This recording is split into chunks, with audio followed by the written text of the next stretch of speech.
kami demonya Pak. Enggak, saya nggak nyuruh kalian demo. Bahkan saya ngelarang kalian demo, saya bilang gitu.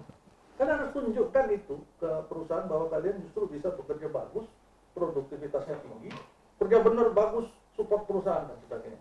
Terus bagaimana kami bisa menunggu hasilnya dari perusahaan? Bilang, saya yang akan datang ke mereka.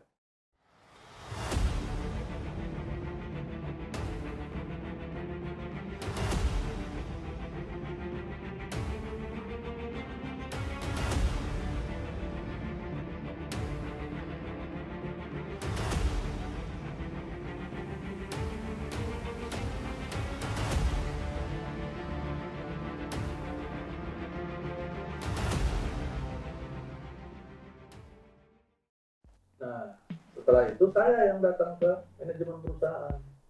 Saya yang ngomong sama mereka. Si orang asing ini, saat bertemu, udah serem duluan nih Pak. Udah serem duluan, bahkan dalam satu kejadian, saat itu si orang asing itu, kita meetingnya di ruang makan, dapur pisau. Dia ngomong tuh udah, tentunya pakai dapur. Terus dari itu kita sampaikan, Bapak lihat nggak? Karyawan yang 250 itu sekarang bagaimana? Ikutan dia langsung dia. Then what have you done to my group? Apa yang sudah kamu lakukan sama karyawan saya? Kok sekarang dia jadi bagus? Kok sekarang dia jadi produktif? Kok sekarang dia jadi banyak ngasih usulan untuk kemajuan pekerjaan perusahaan? Itu pertanyaan mereka, orang asing ini Pak. Kebetulan bukan orang barat sih, timur jauh lah. Nah, kemudian pertanyaan itu saya sampaikan, saya jawab ke mereka. Ini yang mereka tuntut sebenarnya sederhana. Mereka cuma ingin haknya yang standar saja. Yang standar saja. Jadi bukan berlebih, dia minta standar aja. Nanti silakan ke depannya berkembang lah bagaimana simbiosis mutualisme ini. Kalau produktivitas meningkat, ada pembagian dan sebagainya, silakan. Tapi yang standar saja mereka minta dipenuhi. Mereka sama sekali nggak pengen menghancurkan perusahaan loh sebenarnya. Mereka itu justru ingin bekerja, apa istilahnya itu, kalau bisa lifetime ya, kalau teman-teman di karyawan itu kan rata-rata begitu. Dan mereka pengen menunjukkan kontribusi, cuma mereka pengen juga dihargai, karena mereka ditekan juga dari luar dengan beban perekonomian, kebutuhan keluarga dan sebagainya. Setelah itu mereka, ya singkatnya mereka akhirnya si manajemen sadar, terus kemudian mereka minta saya bantu untuk mengarahkan kepada ke arah pencapaian standar tadi, karena dia juga bilang saya nggak bisa langsung dan sebagainya. Oke, tapi kemauan tadi, willingness itu sebuah awal yang bagus. Nah kita buat nih bertahap, apa namanya, tahapan ini dibarengi dengan peningkatan kinerja karyawan dan sebagainya terus sampai itu. Ini kan jadi demo. Pada saat mereka demo sebelumnya kan, waktu mereka demo gampang tuh dipatahkannya. Karena oknum-oknum tertentu mendatangkan kelompok-kelompok tertentu lagi. Orante lalu gitu kan. Ayo pergi. Nah ini udah jadi urusannya panjang saja. Jadi lebih kepada solutif ya, Pak Didi ya. Akhirnya sih alhamdulillah pada saat itu. Nah apakah Dan juga membantu karyawan yang apa namanya secara pribadi? Ada beberapa kasus yang apa namanya kita juga support mereka. Biasanya rata-rata kebanyakan kasus PHK. Iya. Ya kan? Kasus PHK kalau di tenaga kerjaan ini yang biasanya berpotensi berlanjut sampai ke ranah hukum. Iya. Ya, biasanya ada satu orang misalkan yang menjadi PHK sudah dibayar di bawah UMK, kemudian jadi PHK, nggak dikasih duit, main diusir dan sebagainya. Terus jasa ditahan lah dan sebagainya. Nah, ada gitu-gitu itu menjadi isu-isu besar. Kita coba bantu, kebetulan itu sebuah klinik kesehatan di sebuah daerah di ujung Indonesia Raya ini. Nah, selesai juga sih akhirnya kasus seperti itu. Nah, di sisi lain ada kegiatan DHM yang kita aktifkan itu sejak COVID kemarin. Namanya KIR, Kajian Industrial Relation, Kajian Ketenagakerjaan. Jadi ceritanya sebelum 2019 sekitar bulan Agustus kita mulai mengadakan kajian ketenagakerjaan offline. Mereka datang ke tempat kami itu di daerah Senen, di daerah Keramat Sanata. Kemudian mereka membayar. Itu kita diskusi, mereka angkat pertanyaan, banyak pertanyaan, kasus mereka lempar, saya langsung menjawab, membahasnya saat itu juga. Tentu dengan bahasa yang mereka kuasai karena mereka kan karyawan biasa ya Pak pada umumnya. Kemudian tahun 2020 waktu COVID mulai masuk, mulai jadi pandemi itu, kita melihat bahwa ini akan jadi isu besar.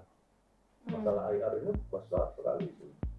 Terus di sisi lain karyawan itu, perusahaan kan banyak yang menahan budgetnya. Karyawan secara pribadi akhirnya mulai menahan pengeluaran biaya, training ditahan dan sebagainya. Tapi di sisi lain mereka itu butuh masukan kan. Mereka punya kasus bagaimana penyelesaiannya dan sebagainya. Nah, kami melihat ini adalah sebuah momen di mana kami bisa ikut menunjukkan kontribusi kami dari DHM kepada masyarakat tenaga kerjaan. Jadi bulan April 2020 kita mulai KIR online tanpa biaya. Itu hanya 2 jam. Jadi 2 jam itu full. Mereka lempar semua pertanyaan. Saya harus menjawab ngoceh, nggak berhenti 2 jam. Dan itu sudah berlanjut sampai hari ini, sudah nanti bulan Maret itu adalah KIR ke-29. Alhamdulillah masih konsisten, tidak berbayar. Pesertanya online semua dari seluruh Indonesia. Bahkan nih, sebagian pesertanya itu dari institusi-institusi yang bergambar plat merah dan teman-teman dan keluarganya. Termasuklah teman-teman serikat pekerja, karyawan pada umumnya. Dan ini juga dijadikan ajang bagi teman-teman HR, para praktisi HR, untuk mengasah ilmu, tambah wawasan. Ada kasus deh, gini-gini, lempar aja ke sono. Jadi biar masuk. Jadi sharing knowledge ya. Jadi sharing gitu. Nah, memang itu adalah cara yang kalau saya nyebutnya sih tunggal, artinya hanya DHM yang menjadi narasumbernya. Karena mereka semua nanya segala macam, DHM yang menjawab. Semua dijawabin. Kalau nggak kelar gimana Dan? Kalau nggak kelar itu kami lemparkan ke sosmednya DHM. Ada di YouTube, ada di TikTok. Sekarang tuh kalau kecil-kecil, soalnya lagi ngetrend kan TikTok ya Pak. Jadi masuk ke sana, lemparin. Itu sih yang kami lakukan, dan KIR ini memang mudah-mudahan bisa istiqomah, bisa terus konsisten, ya kan, membantu mereka. Dan yang penting lagi buat teman-teman kita di luar sana, mudah-mudahan kajian ketenaga kerjaan KIR ini tetap bisa 0 rupiah. Kami menyebutnya gitu. Bayar nggak Den? Bayar. Berapa? 0 rupiah. Bahkan di beberapa flyer kami tulis niat dan doa. Itu bayar pakai apa? Doa. Nah gitu doang. Itu aja itu yang kami. Jadi sudah 29, berarti sudah 29 kali sejak 2020 bulan April sampai sejak 2022 kita buat itu konsisten setiap bulan. Setiap hari Rabu minggu kedua. Hari Rabu minggu kedua, dan itu online. Bahkan ada cerita lucunya. Bukan lucu sih, menarik nih Pak. Sebuah perusahaan di daerah Sumatera Selatan itu HR-nya akhirnya menetapkan di hari Rabu minggu kedua jam 10 sampai jam 12 siang seluruh departemen HR harus meeting. Karena di ruang meeting mereka pasang tuh nyambung ke ini ke KIR, terus mereka nonton sama-sama. Akhirnya mereka lakukan dan mereka foto, mereka kasih tuh ke tim saya. Pak, kami ikut Pak, kami sudah tetapkan hari Rabu minggu kedua setiap bulan jam 10 sampai jam 12 semua hal yang harus ada di ruang meeting. Dengerin. Mereka bisa mengantisipasi. Karena memang isu IR ini adalah isu yang sudah muncul besar sebelum zaman COVID. Setelah pada saat COVID semakin besar. Enggak, dan saya melihat nggak ada tuh di tingkat kasus di Snaker, di PHI, di Mahkamah Agung masih biasa-biasa saja misalkan begitu jawaban. Maka jawaban saya adalah kenapa terlihat biasa? Karena pada era COVID kemarin kita kan dilarang bertemu. Dilarang bertemu, jadi kasus itu ditahan, ditunda. Karyawannya juga takut kan Pak. Lebih awal-awal kan pada serem sekali tuh. Karyawannya juga takut. Karyawannya nggak berani keluar. Mereka lebih memilih diam dulu. Diam itu bukan berarti mereka menerima. Mereka diam aja, dipotong upahnya tanpa persetujuan. Nggak ada loh hukumnya bisa bilang bahwa pemotongan upah itu bisa satu pihak, nggak ada. Jadi main potong, main PHK, dirumahkan. Perusahaan nggak punya duit, jadi kamu dirumahkan dulu ya, nggak usah saya bayar. Nah, Kira-kira si karyawan bisa nggak tuh nggak makan dulu gitu sampai COVID selesai gitu. Nah yang seperti itu akhirnya pada saat saya ditanya bagaimana kamu melihat tren IR ke depannya, Den, ngeri. Setelah COVID ini selesai, yang saya melihat kemungkinan terbesarnya akan terjadi ledakan bom kasus hubungan industri.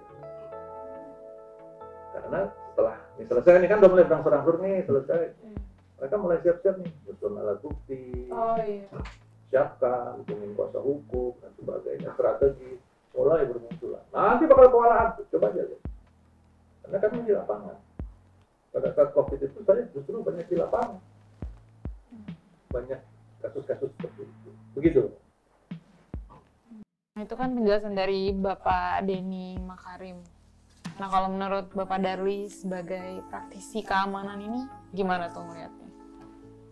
Kalau saya ngelihat nih kombinasi antara Pak Made dengan Pak Denny Makarim, ini satu hal yang buat saya selaku praktisi keamanan, karena selaku praktisi keamanan tugas saya mengamankan, Pak Made. Betul. Pak Denny. Dimanapun sebuah kegiatan operasional perusahaan, apapun itu mananya, dimanapun lokasinya, itu butuh kata aman. Okay? Nah, kaitan dengan aman itu sebenarnya apa yang dibahas oleh Pak Denny dengan Pak Made. Okay? Semuanya akhirnya bicara apa? Tentang keamanan. Berdua ahli ini bicara tentang preventif, pencegahan sebelum terjadi. Nah, sesungguhnya saya bahagia sekali bisa duduk satu tempat ya dengan beliau berdua. Dari tadi saya mengamati, makanya saya juga tadi mohon maaf ada beberapa pertanyaan saya juga langsung tanya karena saya tergerak gitu ya. Jadi poinnya dalam setiap kegiatan usaha yang saya bilang tidak ada kaitannya dengan urusan keamanan, maka mari kita benahi bersama-sama gitu ya. Pasti di Pak Denny urusannya di kepegawaian ini mulai dari proses perekrutan, ada proses pelatihan, ada kenaikan jenjang karir, sampai retirement. Okay? Lalu bicara tentang Pak Made gitu ya, yang mengkhususkan dirinya, saya senang sekali, terima kasih Pak Made. Karena kebetulan bidangnya bidang saya nih, Pak Made. Dan Pak Made juga katanya Satpam gitu ya. Ini khusus Satpam. Kalau saya lihat di bidang saya, Satpam pelanggarannya banyak ya, di negeri Wakanda ya, negeri Wakanda banyak banget gitu ya. Jadi perusahaan-perusahaan jasa keamanan tadi Pak Made jelasin, Pak Denny jelasin, dibayar UMR aja udah bersyukur. Banyak perusahaan keamanan yang bayarnya bahkan Pak Made di bawah UMR, UMP, UMK, whatever the name. Okay? Padahal Pak Denny selaku praktisi HRD tadi menyampaikan bahwa itu hanya standar minimum penggajian. Kalau saya bicara bidang saya Pak Made, orang mau jadi satpam minimal katanya SMA Pak Made. Habis SMA harus memiliki kompetensi, disebut kompetensi Garda Pratama. Lo kompetennya kok dibayarnya cuma levelnya minimum wages. Okay? Itu udah skill. Kita sering neriakin tentang profesi yang profesional. Sampai hari ini saya nggak ngeliat. Masih banyak kok pelaku-pelaku usaha di luar sana bayarnya di bawah UMP. Dan buat adik-adik di luar sana, ya ini momen bagus. Saya tidak bermaksud menjudutkan siapapun. Ini negeri Wakanda, gitu ya. Bukan di negeri kita tercinta terjadinya. Ya. Kalau ada yang misalnya butuh edukasi tentang bagaimana meningkatkan kompetensi, bagaimana memotivasi diri, terus dibilang industrial relation, di Pak Denny bisa ikut materinya Pak Denny. Mudah-mudahan cukup sampai di situ. Dan bagaimana kita juga paham tentang hukum, keteraturan dan segala macam sehingga tidak berhadapan dengan hukum. Karena buat saya Pak Denny dengan Pak Made ini memberikan solusi bukan malah menjadikan sebuah ancaman. Namun saya juga perlu ingatkan Pak Made, kalau perusahaan yang nggak benerin, maka memang dilihat ancaman. Tergantung kita mau lihat apa. Dan saya yakin bener nih, Pak Made, Pak Denny, Rizka dan Melin, gitu ya. Nggak ada yang perlu ditakutkan dengan dua praktisi ini. Namun Anda takutlah kalau Anda berbuat nggak benar, gitu ya. Dan itu banyak banget kejadiannya, gitu ya. Saya yakin nanti kalian boleh tanya nih kedua beliau ini, gitu ya. Mungkin lebih spesifik kasus apa sih yang sedang dihadapin, gitu ya. Ya saya pernah ngomong berkali-kali di media sosial, ini yang terjadi sampai hari ini eksploitong delong parlong, gitu ya. Kita udah merdeka lama, penjajahan ketenagakerjaan khususnya bidang saya satpam masih banyak terjadi. Nggak usah jauh-jauh, oke? Di Wakanda daerah sini saja nih, itu pelanggarannya paling tinggi. Nah inilah yang harus diperbaiki, belum yang di ujung-ujung sana, gitu ya. Padahal highlighted saya di awal tadi saya bilang tidak ada kegiatan operasional dan produksi perusahaan yang tidak ada hubungannya dengan keamanan. Jadi keamanan penting, gitu ya. Jadi silakan nih pada junior-junior saya, adik-adik saya, ya, kalau ingin menggali ilmu lebih dalam, butuh edukasi, bahkan jika sampai situasinya yang agak berhubungan dengan hukum, dapat menghubungi kedua pakar ini, ada Pak Denny sama Pak Made, dan harapannya kita mencari solusi terbaik. Tentunya juga bukan hanya itu saja Pak Made, ya para pengguna jasa juga, gitu ya, karena semuanya bicaranya sistem, gitu ya. Apa sih maunya pengguna jasa? Bayar murah, kualitas. Apa sih maunya pemberi jasa? Memberi jasa itu maunya untung gede, kualitasnya nggak di depan. Ini harus ada titik temu, gitu ya. Pada akhirnya di ilmunya saya, Rizka, adalah bicara manajemen resiko. Iya. Apakah yang disampaikan Pak Denny dan Pak Made itu konsekuensi logis yang ditimbulkan akan berdampak baik negatif ataupun positif. Oke? Karena kalau misalnya katakan kegiatan produksi kita sehari misalnya punya penghasilan 6 miliar. Ya kalau bayar security UMP, UMK buat saya is nothing, gitu ya. Harusnya bisa lebih dari itu. Kenapa? Karena biar kegiatan yang 6 miliar itu tidak menjadi potensial loss. Oke? Nah kalau potensial loss kebayang, misalnya dia kena demo nih Pak Made. Okay? Walaupun itu juga bukan kita harapkan sebagai satu-satunya cara, gitu ya, untuk memperjuangkan hak kita. Kalau menurut saya demo itu sebagai pilihan terakhir sajalah, ya. Kalau udah para pihak nggak bisa diajak bicara, kalau udah nggak bisa diajak bicara, ya saya nggak nyaranin juga sih ya. Kalau masih ada solusi lain. Namun banyak orang yang berpikiran pendek, ya tolong perusahaan juga mulai mikirin. Karena kebayang kalau cuma 1 hari selesai masalahnya. Tapi kalau sampai 10 hari dan itu menjadi 60 miliar, maka perusahaan bisa kolaps. Jadi juga para pengusaha, you think, okay? You ask the expert, gitu. Anda bisa duduk bareng dengan para pakar sesuai dengan bidangnya. Ada Pak Denny, ada Pak Made, ada saya, untuk membangun sebuah sistem yang berkelanjutan tentunya, yang memastikan kegiatan operasional perusahaan tadi berjalan dan terjadinya peningkatan produksi. Karena buat saya, Melin juga perlu tahu, security is not a cost center. Security is a part of the company profit. Okay? Pada saat kegiatan ini berjalan. Nah, konsep ini yang harus dibangun, gitu ya. Jadi saya terima kasih nih sama Rizka sama Melin pada kesempatan ini saya didudukkan bareng nih sama 2 pakar, gitu ya. Tinggal next, saya rasa harus ada tindak lanjut nih, Pak Made, gitu, harus ada tindak lanjut, gitu ya.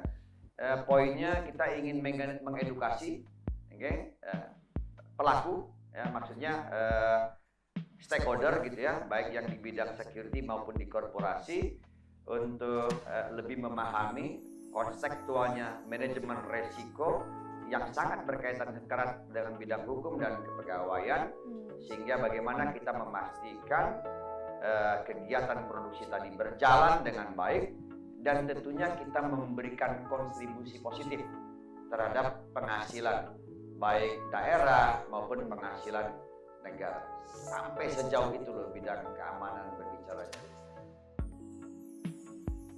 Laporan yang pertama, adanya perusahaan outsourcing yang menahan ijazah. Ini sebenarnya tidak boleh, karena tidak ada satu aturan yang mengatakan itu diperbolehkan.